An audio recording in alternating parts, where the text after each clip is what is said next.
jelema masantren can mulaluyuh khususiyah ge geus diinkaran. Kagarak mondok doang jadi pergunjingan. Ai si Asep budak wari eueuh ti permukaan hilang ka mana? Oh, masantren di mana? Masantren nyana di Pandeglang, bari sakola tante di pasantren modern apa salap. Ai si Asep deka mana hirupna? Kunaon masantren salap engke nyana waduh daharna kumaha? Tak budak masa depan suram si Asep. Kunaon aju masantren eta kakarak masantren doang ge geus diinkaran, dinaha-naha. Kurang lembur bingungeun zaman internet masih masantren. Masantren salapi deka rumaha sia hirup ka hareupna. Boh budak. Mun deuk masantren modern. Ulah masantren salap, ieu mah masantren salap. Ijazah teu boga engke ka ditunang ojek sia kejeun kukumaha ge.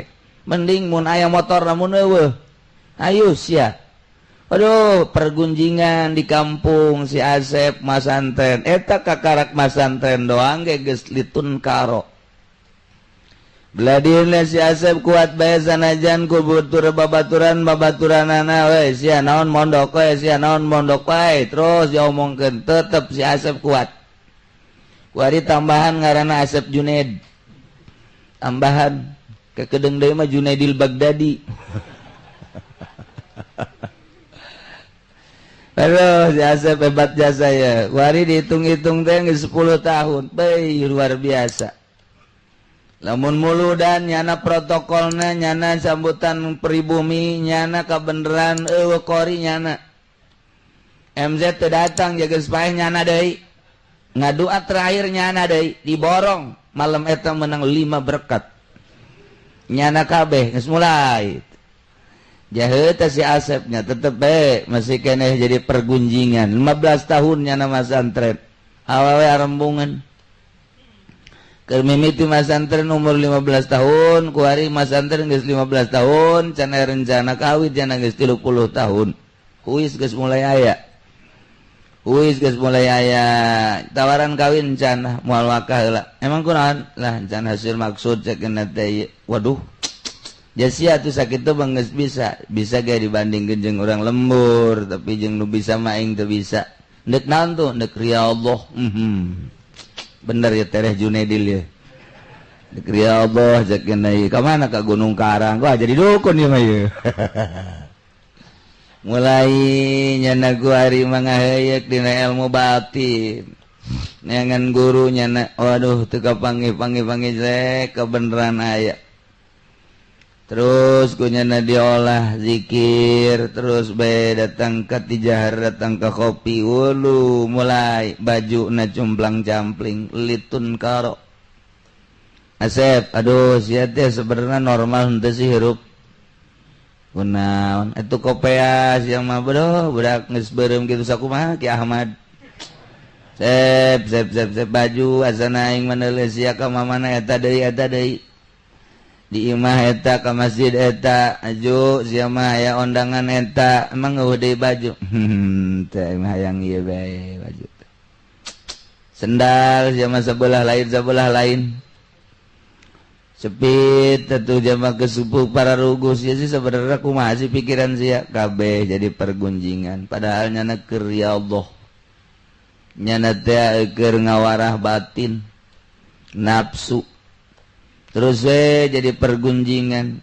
Sep, hirup mah tuh kudu bergaul, ngaranna ge makhluk sosial. Waduh. Coba tuh yuk di ditu tuh aya golek di Pabuaran. Urang nonton golek yuk. Aya orkes deui. Henteu lah, henteu bae nya mah serba henteu. Gaul tilok sorangan bae. Waduh, mantep jasa. Indung bapana geus bingung, Sep. Aing maneuleun sia asana waduh sia sih deuk jadi naon ieu ku aing dipasantrenkeun di modalan kok kuari jadi cumplang-campling kieu. Kadang-kadang aing maneuleun sia puyeng aya yang kawin atuh bebejan teu bah. Abah bae urus, emak urus, ulah mikiran kula. Sia deuk ka mana emang tujuan sia teh anak abah. anak abah bae kula ge ngaku ngan ieu mah heulanan sementara ieu abah ngurusan emak kula mah geus urusan Aisyah deuk urusan naon tuh kula mah deuk jeung Allah boh budak Sep aing mah asana muringis ngadengesna muring ka kulu asal sia ngomong ka Allah bae nyaritakeun urusan rezeki geus kumaha Allah nyaritakeun nagara kumaha Allah ditawaran kawin kumaha Allah bae atuh sia kumaha lalakonna henteu mah geus di ka Allah-Allahkeun bae wah Sep sana tinggalin lengkah ku batur kajen kula mah malah lengkah dek lompat bae si Asep geus beda ku hari geus jadi pergunjingan litun karo atuh ti mimiti mondok jadi omongan jelema bisa ku bisana ngaji tetep teu bergaul ku hari dibutuhkeun deui nu deuk ngararaji ge aya tapi tetep bae nya nambung tetep bae cumplang campling we kadang-kadang lempang tuh make sendal duit teu mawa Masya Allah jadi omongan jelema ku hari di mana-mana ngajinya nama ayana lain diharap di tukang bari ngarokok eta si Asep jadi kieu ieu budak bujal kadang-kadang kadeule aduh geus gitu aya teu ngarokok hees geus kitu bae teh ngajina eta si Asep tanu hees dah aduh ngagurinjalnya na sial aing atuh sia teh guru hees atuh deuk hees badi ditu henteu cenah hayang bari ngaji si kiai cenah sok nyinggung kula lain nyinggung mah nyerekan leuwih parah ya terus si Asep teh kuari Asep beda lantaran kanyahoan ketika di lembur ka Bararanten nyana aya ternyata begitu orang lembur ka Banten Asep geus aya di Banten Sep ka dieu jeung sa teu jeung sa lain naik naon teu naik naon lain kami berangkat pan tadi Asep ditukir diuk bae kok ya di dia geus kebal tanyakeun bae ka tukang kopi tah ieu mantak aneh nanya ka tukang kopi B ya ieu tadi tuh nu ngopi ieu tira ti isuk nya nama ti isuk heran aing ka si Asep tadi aya di ditu kuari aya di dieu mulai geus cumplang campling tinggal cumcang campling lain deui Sep ayo orang balik henteu antun balik kula mah di dieu bae henteu ayo ieu kaje dia naik di dieu gua ditawar tadi mah dicemoh ku ari nawaran ayo dihareup di dieu dia moal henteu ayo ieu babareng aing bareng henteu ieu mah moal manuk di dieu bae radan oh teu jadi geus begitu datang ka Iba Asep keur azan Allahu akbar eta lain Asep magrib apa tadi diajak cara moal tanyakan coba ka urang dia eta tadi Asep emang kadieuna ira jasar gawe di dieu ji sial urang si Asep kumaha ieu lalakonna wah geus mulai tah ieu cumplang campling geus kaliwat 2 hari nu tadina dicemoh ku jelema ku hari mulai dihormat waduh Waalaikumsalam Sep ieu nu jual taneuh teu laku-laku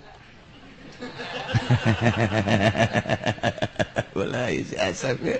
Naik derajat si Asep aju kunaon betul ayo bah supaya yang laku baik gegeran yang umroh maksudnya supaya yang laku lah tuh ngajual-jual ting tanah tuh aya bae duit ibu gua aya di ditu barang atau emas bae jual tanah mah ese cenah musuhna emas bae nu aya pan aya tuh di jih nyahoan si Asep Sep, sia emang kunaon yang bisa nyahoan gitu? Enggak ulah sebengas, pokoknya eta bae jual. Ngomong, "Ai, si Asep nyahoan urang boga emas 2 batang." Masyaallah, isi Asep wah. Tuh, mulai. Aya seminggu kan. Waalaikumsalam. Sep. Ieu teu laku-laku pugu ieu. Naon? Kula umur geus 30 can kawin sarua tah mah. Lain kitu Sep, sok sarua kitu. Atuh sarua masalah. Henteu mah minta doana bae aya Asep Onam sama teu kawin kitu mah. Aya tung geus teu kudu kawin lah. Henteu mah yang doana bae anak aya kade ciduhan bacain. Poh, dah geus ka ditu. Boh balik tidinya perebut jelema. Ya Allah, ya Rabbi. Jelema kabeh ngadatangan Asep diseret gede hutang oreng. Tah ieu si Asep geus model jasa kuari seduh metu sakecap nyata. Anu tatadina si Asep litun karodiin karan tingkah laku pagaweanana teh dicemooh ku masyarakat tapi kuari mah jadi pusat perhatian.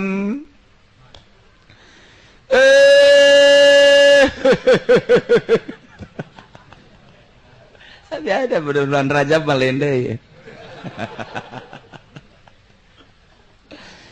Kuari si Asep jadi omongan hebat jelema. Di mana-mana nyaritakeun si Asep 10 tahun ka tukang mah mencemooh, menghina, mencibir kabeh nu hebat-hebat. Setelah 15 tahun 20 tahun ka dieu teu karasa nu baheula ngomongkeun jadi ngamulyakeun. Nu baheula ngamusuhan kuari jadi babaturan. Nu baheula manehna teh resep kuari paling cinta. Nu tatadina geus istimewa. Ngan si Asep na be kuari embungeun. Nah, ieulah nu mantak disebut nakiroh maksudah. Awalna mah nakiroh dicemooh wa tuqsadu sanian. Barang geus jadi mah dimaksud nu mantak nakiroh maksudah. Lantaran geus aya siril khususiyah. Kitu kabeh ge atuh. Ba'da tamakkun minha sabadanya na panceg dina khususiyah. Baheula mah manehanana kikituan teh keur ngalalakon di jero hate teh micenan karesep.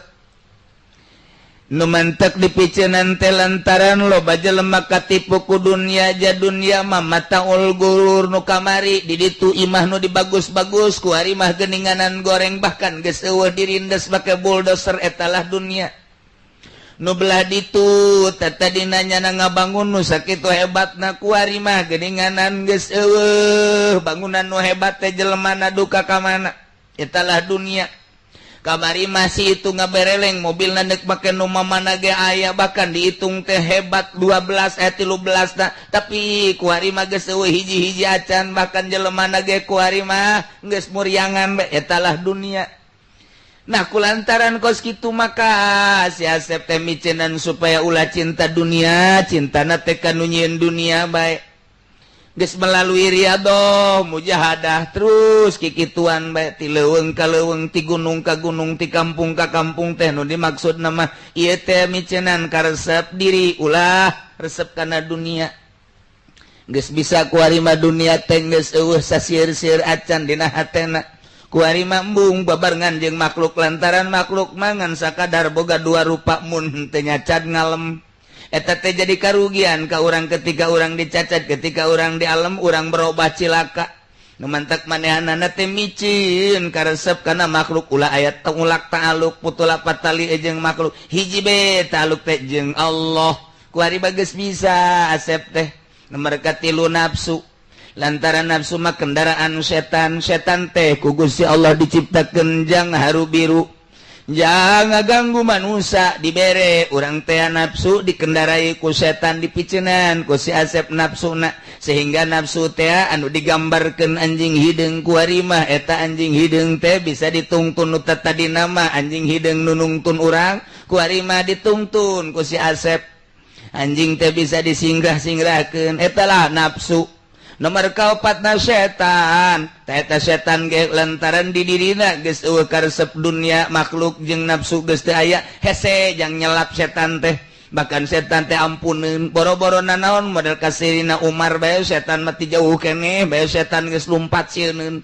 Kitu keneh kasirina Umar boro kasirina Umar deuleu sorban ngagantung bae setan kudu lumpat ieu aya Umarna kajen kuku mah ka sorbanna bae sieun. Ai urang mah setan teh tuh jadi babaturan mukhalid urang mah jeung setan.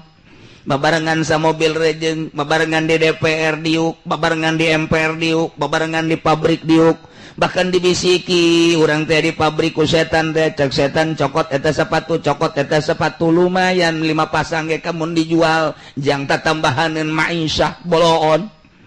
Tuh kan, ayo setan terus ieu mah ku si Asep setan bisikan-bisikan dan lain sebagainya dipicinan geus eueuh makhlukan, geus eueuh dunyaan, geus eueuh nafsuan, geus eueuh setanan. Murni luar biasa. Asep hiji be Allah, masya Allah eueuh di jero hate. Kuari didatangan ku jelema nu susah cintaeun lantaran sering dibere, nu sugih resepeun lantaran tilok dipenta, pejabat geh datang resepeun lantaran tilok dikumaha-kumaha, hayang naon didoakeun nya nama nu penting mah kamaslahatan sebab dirina mah eueuh maksudna naon, dunia geus teu hayang, makhluk geus teu resep, nafsu jeung sajarah mangata hiji bae ka Allah, berbagai lapisan bakal raresepeun lantaran di dirina resepna ka Allah. Numantak jelema sasalaman cium tangan lain ka manehanana orang di jerona aya Allahan. Kurang kumaha si itu udeng-udengna gede, kurang kumaha si itu kasep jeung hebat, tapi gebungeun jelema cium tangan lantaran di jerona aya jawaraan. Kiai tinggal kiai tapi horenganan di jero hatena hate jawara, saha nu daek cium tangan ka jawara, malah mah hayang nampiling ka jawara. Mantak besi aya kiai ditampilingan eta teh lain nampilingan kiaina, horenganan hate nu berhate jawara. Kos gitu. Nah iyalah nu mantaknya nasa salaman teh lain sasalaman ka manehanana si Asep basapira si Asep, tapi jelema cintaeun, tapi jelema yang sasalaman bae horenganan di jero hatena murni aya Allahan. Bahkan bila perlu jelema deuk sararujud lain sujud kanyana aya Allahan. Kos gitulah si Asep, wah istimewa. Nah awalan litun karo keur ngalalakon, kadua watuk soda saniat ba'da tamakkun minak, maka payazharu ilayhi sahibuha badal qopa, lahirlah rahasia kawalian sahibuha nu boga rahasia tersebut badal qopa sabada nyepi. Numantak moal aya jelema jadi wali tanpa perjuangan moal aya. Urang lamun neuleuh abuya di Cidahu neuleuh hebatna, ulah neuleuh hebatna neuleuh perjalananna. Neuleuh Mama Bakri, ulah neuleuh Mama Bakri ka belah dieu lah baheula keur perjuanganna. Neuleuh Mama Sujai, ulah neuleuh Mama Sujai ka belah dieu na neuleuh perjuangan memehna. Neuleuh Mama Satibi ayeun, ulah Mama Satibi belah dieu na memeh perjuanganna. Neuleuh Mama Makmun, ulah neuleuh bab ka dieu na keur memehna, coba kumaha Nawawi, Makmun Nawawi. Ulah neuleuh kitu Mama, kitu busul kalim belah dieu na. Wow, luar biasa. Deuleuh perjuangan baheulana, ulah neuleuh Ki Khalil nu belah dieuna, deuleuh perjuanganana pahit anu luar biasa. Kapahitanana atuh manehanana mah jaba puasa bae riyadhah bae. Aju di dinya ge aya cai loba, tapi tetep bae nya mah embung nginum. Urang mapan eueuh ge di teangan, nya mah geus aya ge embungeun. Bandingkeun urang jeung Mama Khalil. Hayu coba deuk kumaha. Tah numantak urang mah biasa-biasa bae lantaran urang mah jelema biasa akur bae. Ngahiji jeung jawara urang jadi jawara. Ngahiji urang jeung polisi urang jadi polisi. Ngahiji urang jeung petani urang jadi petani. Atuh naon bedana? Naon bedana? Ieu mah kiai teh atuh berarti ieu mah jeung pamarentah akur jeung tukang judi akur jeung tukang adu gotok ge akur bae. Atuh ieu mah lain kiai, berarti ieu mah casingna doang. Casingna doang kiai, mesinna ieu mah mesin bok-brok. Tak eta wararese ge ngebersihan batinna sabada khofa. Be nyilib heula nu mantak di pondok pesantren mah eta teh tempat jang nyilib. Maksudna ka ditu deuk neangan siril khususiyah. Geus dimurnikeun pondok pesantren mah loba nu bertanya-tanya kunaon sih henteu dimewahkeun kiai. Oh, ulah bertanya ka aing, engke bae geus jadi kiai memewahan. Pan geus jadi kiai jadi memewahan, geus jadi kiai memewahan ge teu asa mewah. Ku harina dididik model kos itu kunaon kieu teh daek ngabangun pondok bagus 5 tingkat ge kabangun, ja duit mah loba di bank. Itu berapa hari itu kos gitu mah, tapi lah dididik. Kunaon sih kiai henteu make sakola mah teh jurusan syaitonir rajim.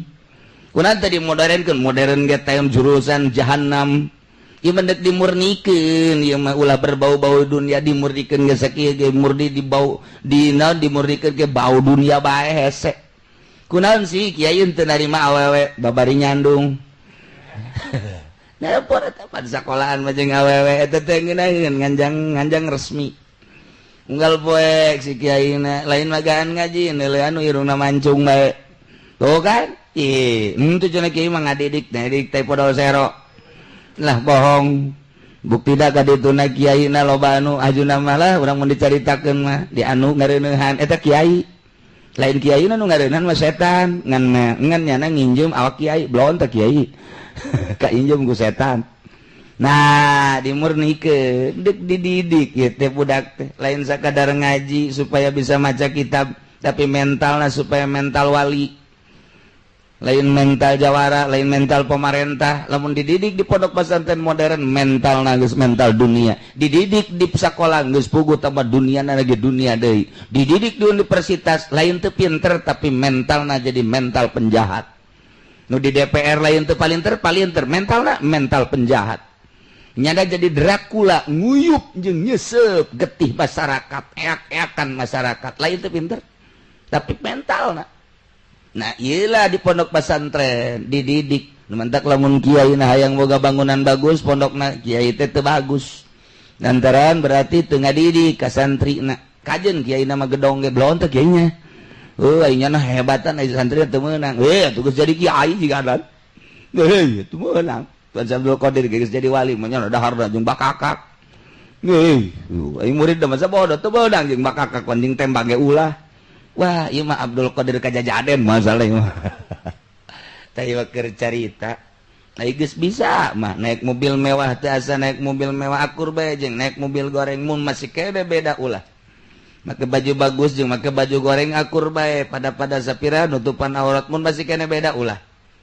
Etalah si Asep teh keur ngariadohan eta ti mimiti takholi kemudian tahali datanglah kata jali maka ba'dal khofa lian tapabihil ibad manfaatlah hamba-hamba naon bae nu datang ka manehanana sangat merasakan tiis ngeunaheun jeung hasil maksud latahya bihil bilad hiruplah negara pasar jadi aya karamean jadi aya keberesan jadi aya melalui nasihat-nasihatna manehanana tetap dimanfaatkeun ku negara kitu keneh ku masyarakat berarti masyarakat jeung negara sangat ngabutuhkeun lantaran di jerona geus teu butuheun dibere sakitu teh dibere sakitu disanjung sakitu teh disanjung sakitu nyana mah di jauhan sakitu di deukeutan sakitu lantaran geus ditapaan heula nu mantak lamun kiai can kungsi tapa belebah eta ngagibeg bae barang datang bae camat aju ngagibeg bae